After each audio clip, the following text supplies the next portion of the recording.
हम लोग बैठे हैं वार्ड नंबर 13 में सर जी। यहाँ से हमारे पार्षद भी हैं अक्षय चौधरी जी।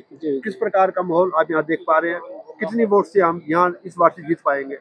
देखो जी, अक्षय जी ने पिछली बार भी वो पार्षद थे, जबकि उनका क्षेत्र दूसरा था। इस बार डिलिमिटेशन की वजह से उनका वार्ड का ये कुछ बदल दिया गया, जोग्राफिकल कंडीशन। तो उन्होंने 5 साल में बहुत काम करके दिखाया। वो बहुत ऊर्जावान नौजवान है, बहुत बढ़िया काम कर रहे हैं, उन्होंने करके दिखाया भी है। और ये ऐसा परिवार है पंचकुला में कि इनके फादर भी जगदीप चौधरी जी राजनीति में रहे, प्रदीप चौधरी जी तो स्वयं कितनी बार विधायक रहे हैं। तो ये जाना माना परिवार है, लोग उनसे जुड़े हुए हैं और यहाँ का उनको पूरा समर्थन मिल रहा है और बहुत भारी संख्या में वो यहाँ से जीत के निकले। कदम समाचार सेवा में आपका स्वागत है। रोजाना की तरह आज फिर ताजी अपडेट देने के लिए हम लोग नगर निगम चुनाव पंचकुला की ताजी अपडेट आपके साथ दे रहे हैं। हमारे साथ उपस्थित हैं हमारे भाई कांग्रेस पार्टी के सीनियर नेता, हरियाणा प्रदेश कांग्रेस कमेटी के प्रवक्ता भाई नीलेश सैनी जी लगातार हर वार्ड में जाकर कांग्रेस प्रत्याशियों के पक्ष में अपनी ओर से सहयोग दे रहे हैं। लेते हैं जानकारी के समय प्रदेश में जहाँ जहाँ निगम के चुनाव चल रहे हैं कांग्रेस का कैसा प्रदर्शन है और किस प्रकार की जो परिणाम है कांग्रेस अब की बार देने जा रही है हरियाणा प्रदेश में चल रहे निगम के चुनाव को लेकर। हमारे भाई नीलेश सैनी जी, नमस्कार। जी नमस्कार, आपके सभी श्रोताओं को मेरी ओर से प्रणाम। बहुत जी सर। किस प्रकार का परिणाम कांग्रेस अब की बार चुनाव में देने जा रही है सर? देखो, हरियाणा प्रदेश की जनता में तो त्राहिमाम है। आपने देखा है पिछले सालों में जो कुछ भी हुआ है, और लोग बहुत इस सरकार से दुखी हैं। इस नगर निगम में जो कार्य हुए हैं पिछले 5 साल में, उनसे बहुत दुखी हैं। इस प्रकार करोड़ों रुपए का घोटाला हुआ है नगर निगम में, उसकी जांच भी ढंग से नहीं हो रही है। वो कौन लोग थे, कुछ सामने नहीं आ रहा है। और प्रदेश में भी जो भ्रष्टाचार का आलम है और पंचकुला की जो दशा बिगड़ी है पिछले सालों में, इन्होंने सौंदर्यीकरण के नाम पे कार्यक्रम तो बहुत चलाए, पर शहर का हाल बुरा ही होता चला गया, बेहाल है।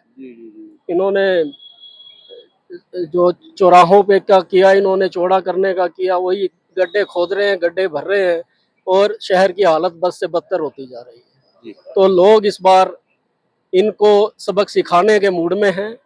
पंचकुला की जनता और पूरी हरियाणा की जनता भाजपा के शासन से बुरी तरह से तंग है और लोग मन बना चुके हैं कि इस बार जो स्थानीय शासन है, क्योंकि उसी के चुनाव हैं, उसमें कांग्रेस को चुनकर लेके आएगी ताकि दोबारा से एक सुशासन की व्यवस्था कायम हो सके।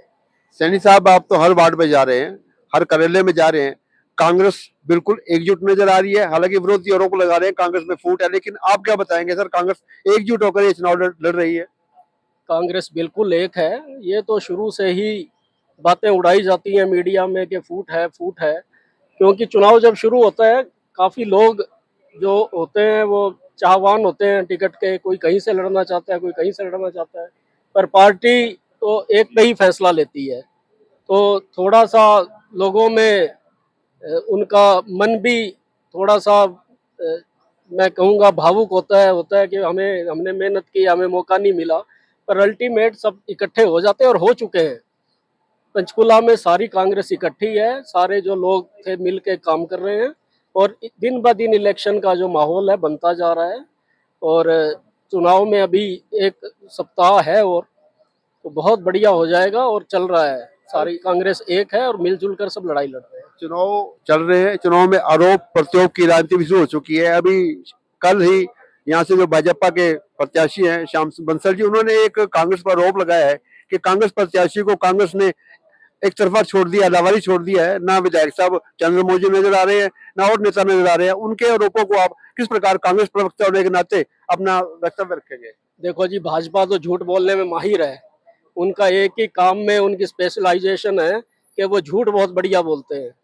जब हमारे कांग्रेस कैंडिडेट का नॉमिनेशन हुआ, स्वयं शैलजा जी यहाँ थी, रणदीप सुरजेवाला जी यहाँ आए, हमारे राज्यसभा के सदस्य बोध जी यहाँ पे आए और खुद हमारे जो अध्यक्ष हैं कांग्रेस पार्टी के राव नरेंद्र, वो यहाँ पे थे और आपके चंद्रमोहन जी यहाँ पे थे। सब ने मिलजुल के नॉमिनेशन करवाया उनका और सारी पार्टी इकट्ठा होकर लड़ रही है। और कल मैं आपको बताना चाहूँगा, यहाँ पे दीपेंद्र हुड्डा जी भी आ रहे हैं, पवन बंसल जी भी आ रहे हैं वरुण मुलाना जी भी आ रहे हैं, उनके कार्यक्रम है काफी, तो सारी पार्टी इकट्ठा होकर मिल रही है। वो तो झूठ बोलने का उनका काम है, वो फैलाते रहते हैं और उसमें वो कामयाब भी हो जाते हैं कई बार। क्या सर ये बौखलाहट नहीं है? एक सीएम को भी हर वार्ड में जाके जनसभाएं करनी पड़ रही है, एक सीएम का चेहरा हर वार्ड में जाना, ये किस किस प्रकार की बौखलाहट बौखलाहट नजर आ रही है आपको? वही है कि उनकी कमजोरी है, जो उनका उन्होंने काम किया है। अगर 5 साल में उन्होंने काम किया होता तो वो अपने काम के नाम पे वोट मांगते। अगर वो इस तरह का आरोप कांग्रेस पे लगा रहे हैं कि इकट्ठी नहीं है, तो उनसे पूछो कुलभूषण जी कहाँ हैं, ज्ञानचंद गुप्ता जी कहाँ हैं? तो मैं तो कहूंगा उन्होंने भी श्यामलाल बंसल जी को अकेला छोड़ दिया। अगर उन्होंने काम किया होता, विधायक ने काम किया होता या नगर निगम के मेयर ने काम किया होता, तो इस तरह से मुख्यमंत्री को घर घर ना घूमना पड़ता। सुबह भी मुख्यमंत्री के प्रोग्राम हो रहे हैं, शाम को भी हो रहे हैं। तो इसी से पता लग रहा है कि वो कितनी उनको जद्दोजहद करनी पड़ रही है कांग्रेस से मुकाबले के लिए। क्या नगर निगम चुनाव की जीत के पश्चात सांसद आप कांग्रेस के, आपका विधायक कांग्रेस का, आपका निश्चित तौर पर निचले स्तर पर भी काम हो पाएंगे सर? बिल्कुल काम होंगे। देखो, पावर जो होती है वो चेयर में होती है। जब चेयर पे बैठता है आदमी, तो उससे ये सारा प्रजातंत्र का सारा सिस्टम है। और काम करेंगे, काम क्यों नहीं होगा? काम तो होगा। और मिलजुल कर काम करेंगे। हमारे, आपने ठीक कहा, सांसद जी भी हैं, हमारे विधायक भी यहाँ हैं। और जैसे सुधा भारद्वाज जी हैं, महिलाओं की अध्यक्ष रही हैं प्रदेश की, वो अच्छी तरीके से जानती हैं कि किस प्रकार काम लेना है, काम चलाना है। तो बहुत बढ़िया काम करेंगे, लोगों को अच्छा शासन देंगे। और बढ़िया एक पंचकूला जो उन्होंने कहा है कि भजन लाल जी के सपने को पूरा करेंगे, इसको पेरिस बनाने का जो सपना था वो निश्चित ही कर सकती है, उनमें इतनी काबिलियत है। क्या सपना था भजनलाल जी का इसको पेरिस बनाने को लेकर? भजन लाल जी ने ही पंचकूला बनाया था जी। और वो इस शहर से उनका इतना प्यार था कि वो शुरू से कहते थे कि इस शहर को मैं इतना ऊंचा ले जाऊंगा, इतना ब्यूटीफुल इसको बनाऊंगा कि वो इसका पेरिस जैसा उनका सपना था कि पंचकुला को मैं पेरिस जैसा एक शहर बनाऊंगा। तो बीच में ये, और उन्होंने बहुत किया भी। जब उन्होंने शासन किया, उन्होंने बहुत कुछ किया भी, डेवलपमेंट उन्हीं के टाइम की है सारी। पर बीच में ये जो सरकार आई, भाजपा की आई, इतनी अनदेखी पंचकुला की हुई। आप सड़कों का हाल देख लो, तो बहुत बुरा हाल है।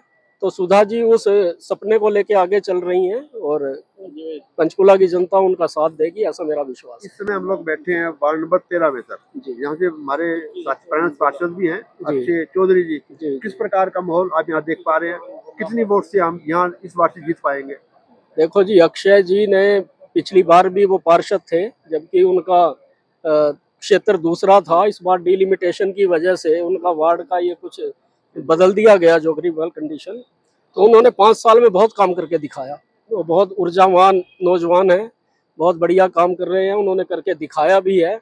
और ये ऐसा परिवार है पंचकुला में कि इनके फादर भी जगदीप चौधरी जी राजनीति में रहे, प्रदीप चौधरी जी तो स्वयं कितनी बार विधायक रहे हैं। तो ये जाना माना परिवार है, लोग उनसे जुड़े हुए हैं और यहाँ का उनको पूरा समर्थन मिल रहा है और बहुत भारी संख्या में वो यहाँ से जीत के निकले। बहुत बहुत शुक्रिया सर, धन्यवाद। बहुत बहुत धन्यवाद।